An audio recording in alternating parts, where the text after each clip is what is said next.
A parábola do filho pródigo. Lucas foi um médico que escreveu o Evangelho de Lucas e o livro de Atos dos Apóstolos. Lucas era provavelmente um gentil convertido pelos primeiros discípulos de Jesus, e ele decidiu acompanhar Paulo em suas viagens missionárias e investigar cuidadosamente os relatos da vida de Jesus para escrever o seu Evangelho. E nesse Evangelho podemos encontrar um capítulo totalmente exclusivo, que não se encontra em nenhum outro livro da Bíblia.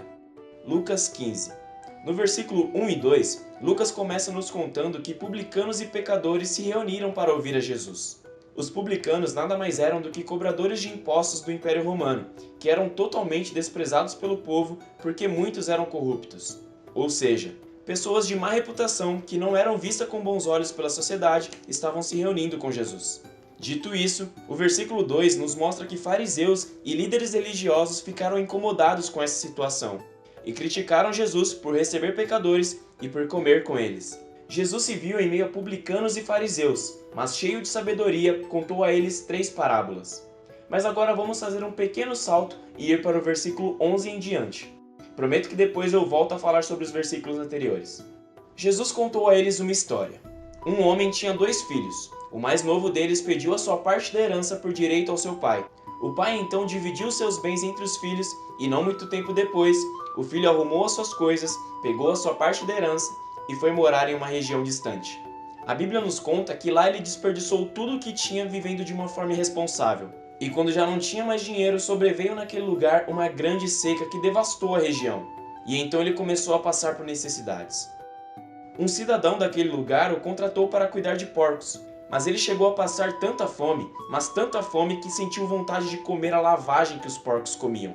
E para piorar, ninguém lhe dava nada. Caindo em si, ele se lembrou que até mesmo os empregados do seu pai tinham comida de sobra, e ele nem o alimento dos porcos comia. Ele pensou: voltarei e direi ao meu pai que pequei contra os céus e contra ele, e que nem sou mais digno de ser chamado seu filho, mas pedirei a ele para ser um de seus empregados. Ele levantou decidido e tomou o caminho de volta para casa. Estava esse jovem ainda bem longe na estrada quando seu pai o avistou, e saiu correndo em direção ao filho para o abraçar.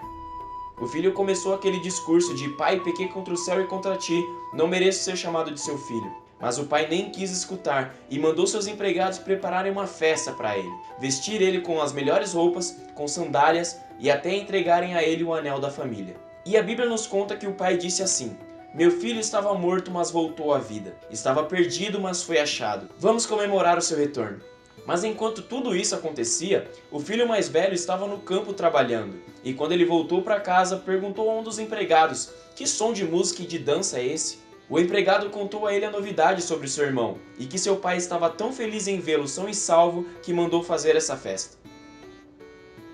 Eu queria fazer um pequeno adendo nessa parte com uma coisa que eu nunca tinha percebido antes até ouvir a pregação do presbítero na minha igreja. É que o filho não tinha intimidade com o pai. Ele estava voltando de um dia de trabalho, provavelmente cansativo, porque os trabalhos da época realmente exigiam um trabalho braçal, mas ele estava honrando seu pai com as suas tarefas e suas obrigações. Mas ele parou na porta de casa e perguntou para alguém o que estava acontecendo ali. Ele podia muito bem ter entrado em casa e perguntado o que está acontecendo aqui, até porque era a casa dele, era a casa do pai dele. Mas ele não tinha essa intimidade. Talvez ele tivesse mais intimidade com aquele empregado que talvez trabalhassem juntos por ser um funcionário de seu pai, mas com o pai ele não tinha. Mas continuando. Ele mandou que chamassem o seu pai e começou a tirar satisfação com ele, dizendo que nunca reclamou, estava sempre ajudando e trabalhando ali. E aí vem o filho que pegou a sua herança, perdeu todo o dinheiro, voltou e ainda ganha uma festa? Só mais um adendo de outra coisa que eu nunca tinha notado antes. É que esse filho mais velho acusa o seu irmão dizendo que ele havia gasto todo o dinheiro com prostitutas, voltou para casa e ainda ganhou uma festa. Mas lembra que ele nem havia entrado em casa e visto o seu irmão? Lembra que ele mandou que chamassem o seu pai? Ele não sabia com que o irmão havia gasto dinheiro. Na verdade, ele não sabia nem se o irmão voltou para casa sem dinheiro algum. E é isso que a falta de intimidade gera: ciúmes, inveja. Mas o pai dá uma resposta sensacional. Versículo 31 e 32. O pai respondeu: filho, você não entende. Você está comigo o tempo todo, e tudo que é meu é seu. Mas este é um momento muito especial.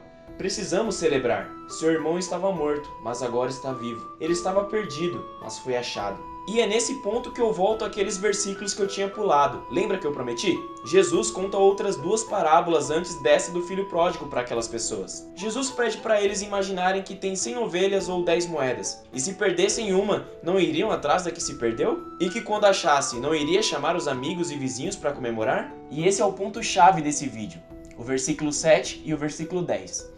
O versículo 7 diz assim: acreditem, há mais alegria no céu pela vida resgatada de um pecador que por 99 pessoas que acham que não precisam de salvação. E o versículo 10: acreditem, cada vez que uma alma perdida se reencontra com Deus, os anjos também comemoram. Deus é um Pai misericordioso que quer acolher a todos em seu reino. E essa é a maravilha desse capítulo. Na verdade, de toda a vida de Jesus aqui na Terra. Porque todas as pessoas desprezadas por algum erro de conduta, e todos nós pecadores, porque somos pecadores, podemos olhar em Jesus e ver nele a possibilidade de um novo começo, de um novo horizonte. Eu espero que você tenha gostado desse vídeo, e se você gostou e quiser ver mais vídeos como esse por aqui, deixe seu like, se inscreva no canal, comente também algum tema para o próximo vídeo, acompanhe a gente nas nossas redes sociais que estarão aqui na tela e também na descrição do vídeo.